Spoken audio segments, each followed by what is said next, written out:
नमस्कार, मी देवयानी वरसकर. रक्तदान नमस्कार. महादान म्हटलं जाते.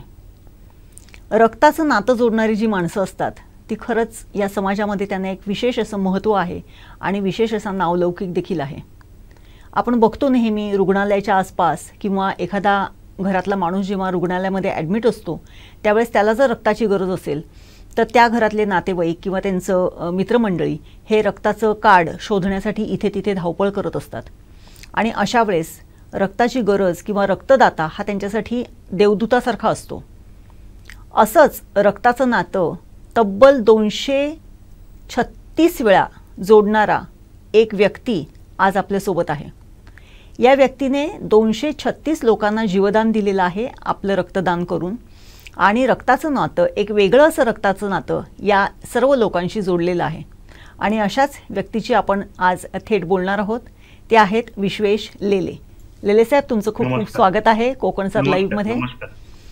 सर्वात पहिल्यांदा मी तुमचं खूप खूप अभिनंदन करते की तब्बल 236 वेळा तुम्ही रक्तदान केलेलं आहे आणि आता 237व्या वेळी म्हणजे स्वातंत्र्यवीर विदा सावरकरांच्या 140व्या जयंतीनिमित्त रविवारी तुम्ही रक्तदान करणार आहात आणि तो एक विक्रम आहे 237 वेळा रक्तदान करण्याचा.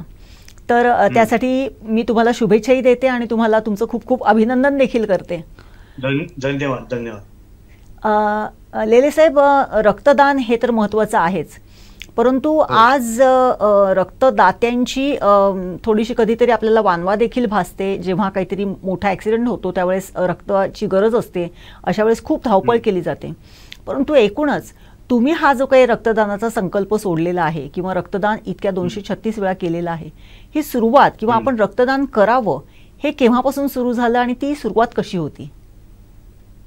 तर काय सांगायचं तुम्हाला, 1975 साली माझ्या काकांचं ब्रेन ट्युमरचं ऑपरेशन झालं. त्यावेळेला असं काही लेझर वगैरे काही नव्हतं आणि त्यांची स्कल ओपन झाली होती. आणि त्यावेळेला 4 बाटल्यांची गरज त्यांना लागली. आणि त्यावेळेला माझे वडील आणि माझी काकू यांचा जो मी धावपळ बघितली, तेव्हा मी अंडर एज होतो रक्तदान करायला. तर ती धावपळ मी जी बघितली तर धावपळ माझ्या मनावर एवढी बिंबली की मी त्यावेळेला ठरवलं की अशी वेळ परत कोणावर येऊ द्यायची. आणि जसे माझे 18 वर्ष माझी पूर्ण झाली आणि पहिली बाटली मी 5 ऑगस्ट 1976 पहिली बाटली चौपाटीच्या हजारीमल सोमाणी कॉलेजमध्ये तिकीट कॉलेजमध्ये डोनेट केली. आणि तेव्हापासून जे सुरू केलं मी ते कंटिन्युअस चालूच आहे. म्हणजे आज आता वयाची 65 तुम्ही गाठलेली आहे आणि आतापर्यंत हे तुमचं रक्तदान अविरत आहे. पूर्ण झालं, अजून 65 पूर्ण झालं नाहीये. आणि 2 दिवसानंतर माझी 65 पूर्ण होणार. बरं. 30 तारखेला 65 पूर्ण होणार आहे आणि म्हणून ते मग 28 तारखेला मी रक्तदान शिबिर घेतो. बरं. आणि त्यात मी रक्तदान करणार आहे. बरं. जनरली आपण बघतो की रेअर ब्लड ग्रुप जे असतात त्याच्यासाठी तर खूप कोश म्हणजे खूप महत्त्वाचं आहे की म्हणजे त्याच्यासाठी खूप धावपळ करावी लागते, खूप शोधावे लागतात रक्तदाते. आपला AB पॉझिटिव्ह रक्त गट असून देखील आपण गेली 236 वेळा रक्तदान केलेलं आहे. आपण कुठे कुठे रक्तदान केलेलं आहे आणि त्या वेळेसचा म्हणजे प्रत्येक वेळेसचा अनुभव वेगवेगळा असतो.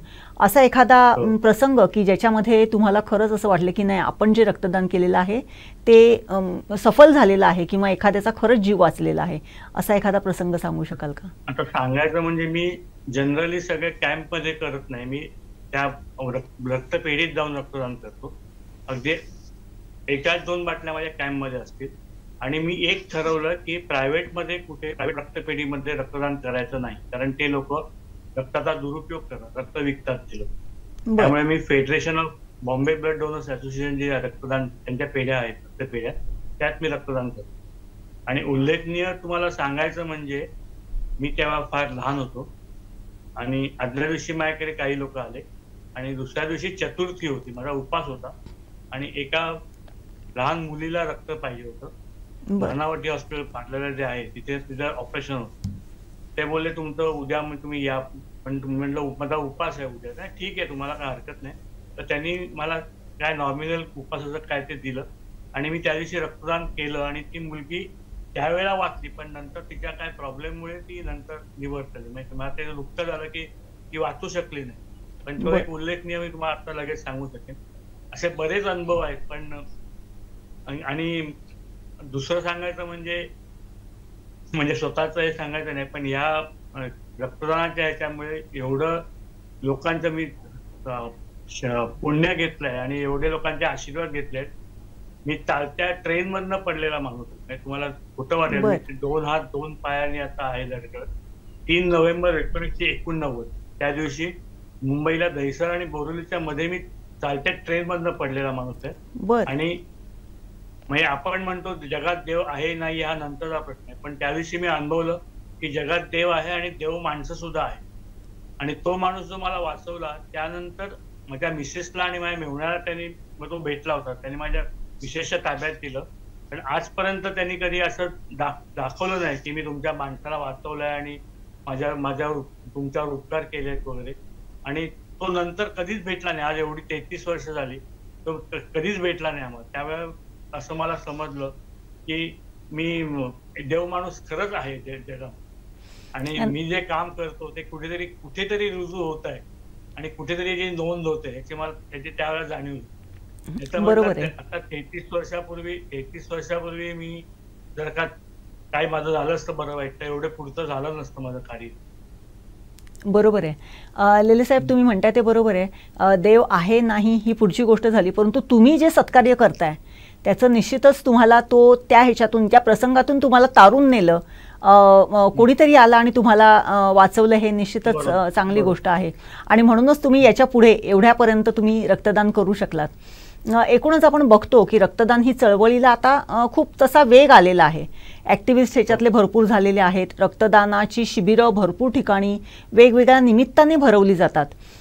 परंतु तरीही बऱ्याच हॉस्पिटल्समध्ये ज्यावेळेस रक्ताची गरज असते त्यावेळेस म्हणजे रक्ताची गरज असते त्यावेळेस त्यांना वेळेत उपलब्ध होऊ शकत नाही, किंवा मग ते बऱ्याच म्हणजे जसं तुम्ही म्हणताय की बऱ्याच वेळेस त्याचा काळाबाजार होतो किंवा अधिकचे पैसे देऊन ते घेतलं जाते.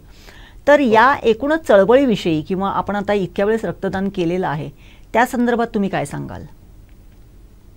चळवळीविषयी म्हणजे अजूनही मी जेव्हा 76ला रक्तदान सुरू केलं तेव्हा जो रक्तदाता आणि रक्त घेणारा जो रेशो होता, अर्थात भले ठीक आहे आता रक्तदाते वाढले आहेत असावेत, पण आता रक्ताची गरज सुद्धा एवढी वाढली आहे ना.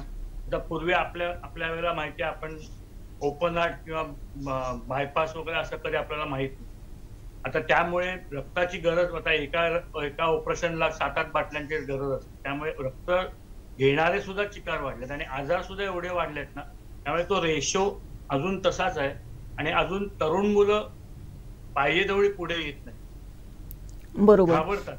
काही अशी मी लोक बघितले त्यांना सुई बघून किंवा रक्ताचे थेंब बघून सुद्धा ते घाबरतात.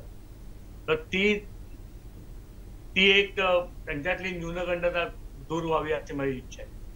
बरोबर. काही लोक असे बघितलेत मी रक्तदान शिबिरामध्ये आपलं रक्त काढल्यानंतर ती बाटली बघितल्यानंतर चक्कर येते. बरं, असे पण लोक आहेत. त्याला आपण काही करू शकत नाही, पण त्याला काहीतरी उपाय लोकांनी त्याच्यावरती ओव्हरकम करून काहीतरी करायला पाहिजे असं मला वाटतं. बरोबर. हे तर बरोबर आहे की तरुण पिढीने किंवा युवा रक्तदात्यांनी जास्तीत जास्त पुढे यायला पाहिजे. अनेक युवा रक्तदाते पुढे येतातही. तसाच प्रसंग आला तर बऱ्याच वेळेस युवा रक्तदाते हे एखाद्याला ज्याला गरज असते त्याला रक्तदान करत असतात, परंतु ही जी फ्रिक्वेन्सी आहे ती वाढायला पाहिजे किंवा हे प्रमाण आहे ते वाढण्याची आवश्यकता आहे. असं तुम्हाला मी सांगू इच्छितो की बरेच वेळा असं आढळतं, एक रक्तदान शिबिर कोणतरी भरवतं आणि तिकडे 200-250 बाटल्या रक्त संकलन होतं, पण तेवढ्या 250 बाटल्यांची पुढच्या 3-4 दिवसामध्ये गरज भासते असं नाही. ते रक्त मग फुकट जातं. लोकांनी एक आपला स्पेशल डे, आपला वाढदिवस म्हणा, आपल्या लग्नाचा वाढदिवस म्हणा, असे जर का ठरवले दिवस आणि जाऊन स्वेच्छे जाऊन रक्तपेढीमध्ये रक्तदान केलं तर ते जास्त सोयीस्कर होतं.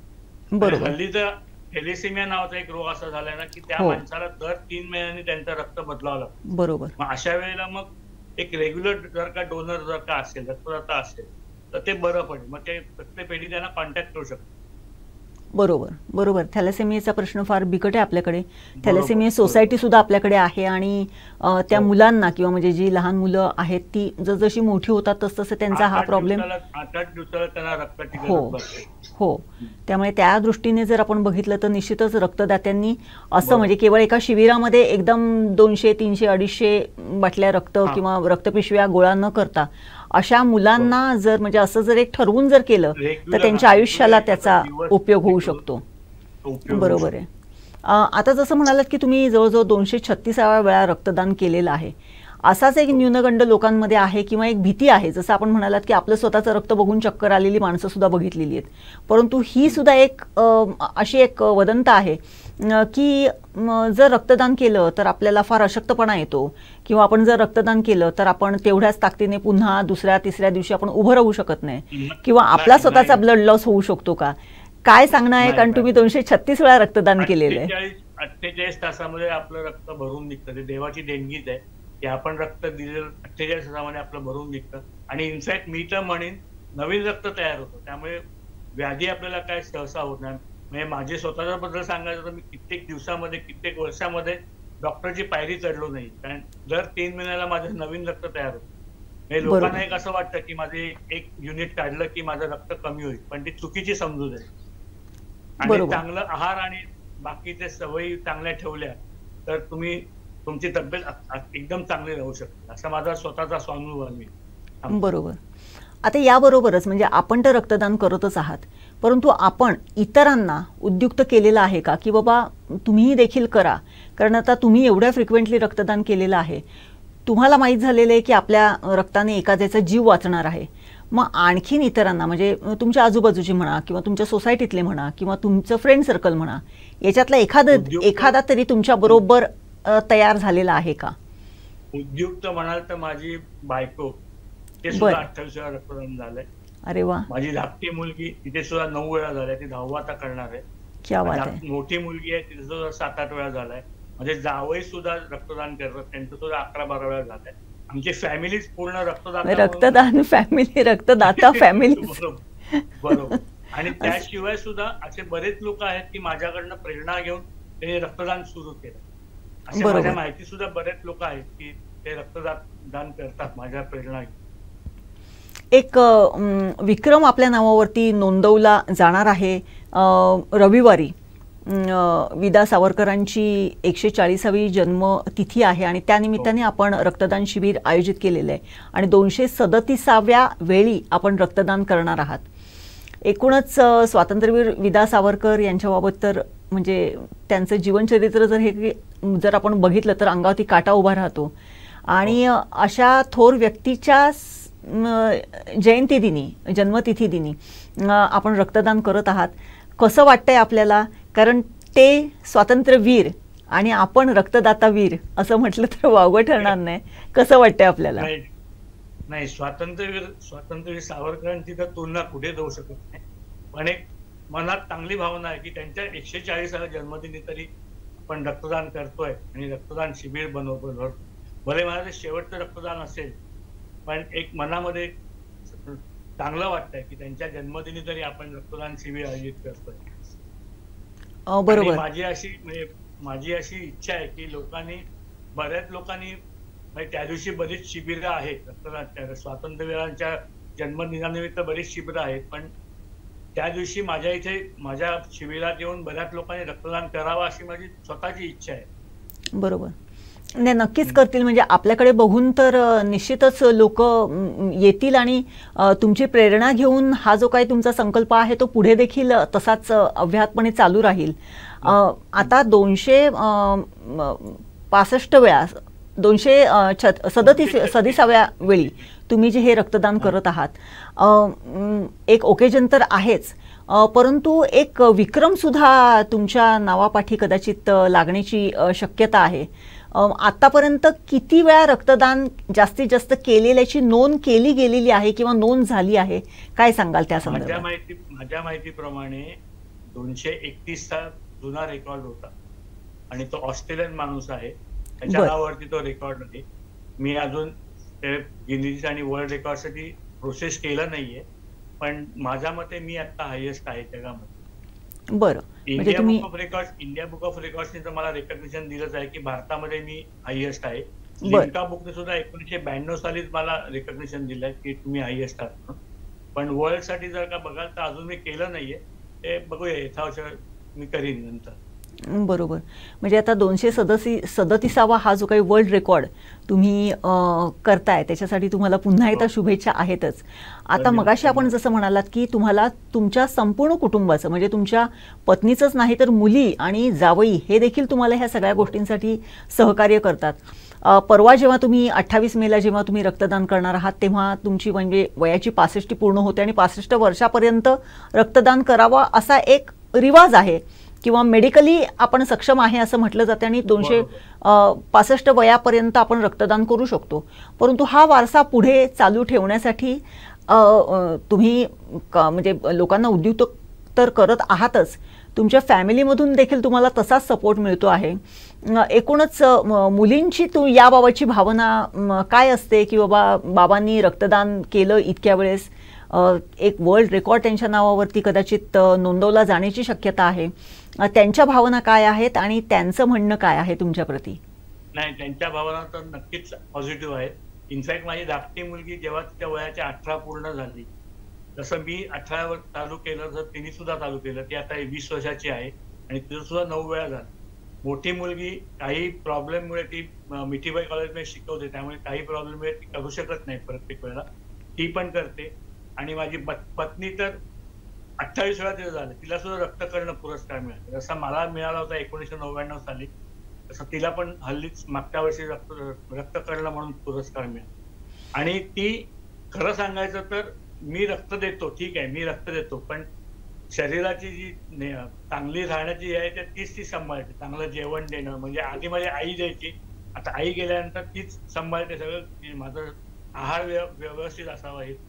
बाकी मला काही विशेष वेगळ्या सवयी नाहीयेत, वाईट सवयी नाहीयेत, पण आहार तर तीच सांभाळते, त्यामुळे तुझं श्रेय तर 99% आहेच. बरोबर बरोबर, नक्कीच. प्रत्येक सक्सेसफुल माणसाच्या पाठीमागे एका स्त्रीचा हात असतो, तसं तुमच्या ह्या 237व्या वेळेसच्या रक्तदानाच्या मागे तुमच्या पत्नीचा निश्चितच मोठा हात आहे. नुसतं ती आहार सांभाळत नाही, पण ती सुद्धा माझ्या अगदी बरोबरी नसेल पण माझ्यासारखंच ती रक्तदान करते. मला आनंद वाटते, अभिमान वाटतं की मग दोन्ही मुली, बायको आणि जावई रक्तदान करतात. निश्चितच बरोबर. आपण जो काही संकल्प केलेला आहे त्याला जेव्हा तुम्हाला घरातून सहकार्य आणि सपोर्ट मिळतो किंवा तेव्हा निश्चितच आपण तो पुढे तसाच अव्याहतपणे सुरू राहील ही जेव्हा आशा असते त्यावेळेस निश्चितच मनातून कुठेतरी आपण शांत होतो की आपण केलेलं हे कार्य असंच पुढे उत्तरोत्तर सुरू राहणार आहे. या सर्व कालावधीमध्ये आपल्याला बऱ्याच जणांनी नावाजलं किंवा आपला नावलौकिक बऱ्याच वेळा म्हणजे बराच वाढला.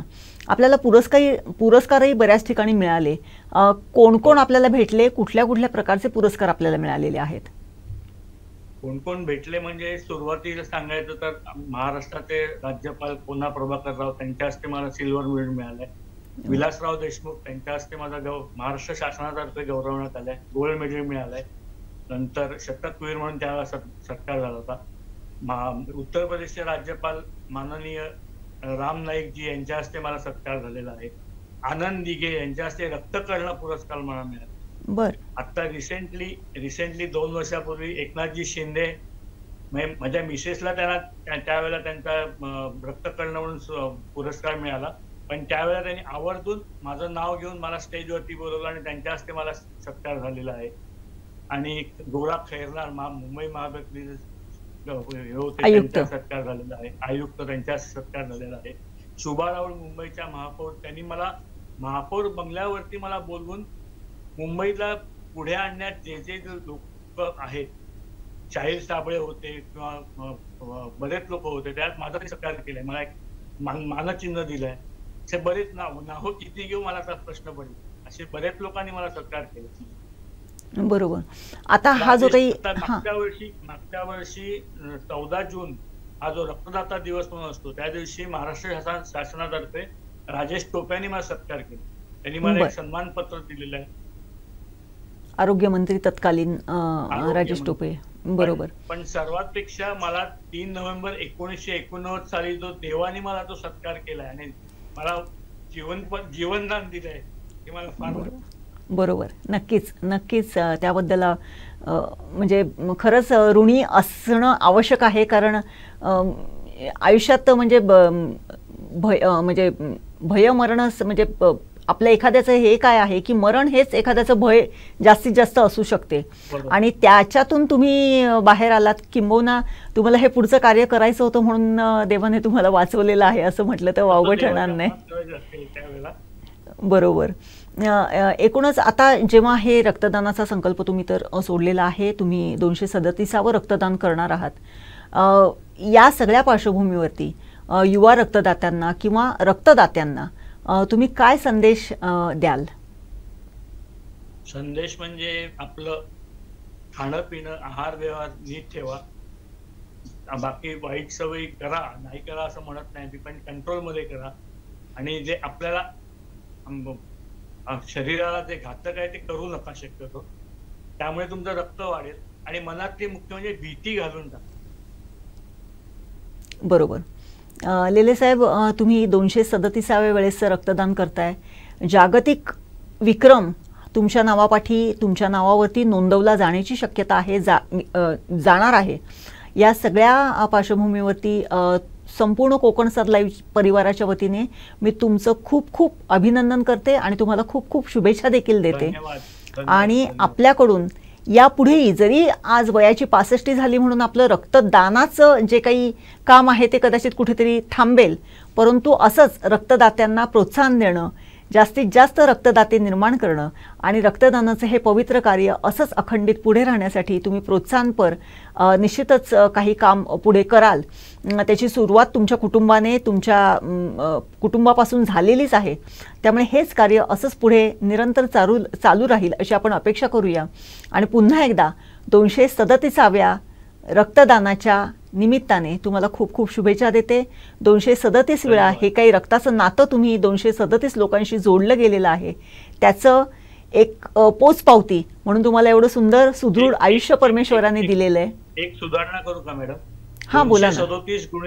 237 गुणिले 3, कारण एक बाटली 3 जणांना जात, वेगवेगळे त्याचे घटक करून 237 गुणिले 3 जणांचा मी संबंध रक्ताचं नातं जोडलेलं आहे. बरोबर. म्हणजे जवळजवळ 1000 लोकांबरोबर तुम्ही थेट रक्ताच्या नात्याने कनेक्टेड झालेले आहात. आपण असं म्हणतो की आपला भाऊ, आई वडील, भाऊ बहीण किंवा असेच रक्ताचे नातेवाईक नाही, परंतु तुम्ही रक्तदान करून हे रक्ताचं नातं निर्माण केलेलं आहे, पवित्र असं नातं निर्माण केलेलं आहे, त्यांचा जीव वाचवलेला आहे. त्यामुळे निश्चितच ते तुम्हाला आयुष्यामध्ये असंच सुख म्हणजे तुम्हाला आरोग्यदायी आणि तुम्हाला असंच हसत खेळत ठेवेल याबद्दल काही शंका नाही. या स्वातंत्र्यवीर विदा सावरकर यांच्या जयंतीनिमित्त आपण जो काही हा रक्तदानाचा कार्यक्रम ठेवलेला आहे त्याला देखील आमच्या संपूर्ण कोकणसार लाईव्हच्या परिवाराच्या वतीने खूप खूप शुभेच्छा. आणि असंच तुम्हाला आरोग्य पूर्ण आयुष्य परमेश्वराने देऊ अशी प्रार्थना करते आणि इथेच थांबते. पुनश्च एक वार खूप खूप धन्यवाद आणि शुभेच्छा.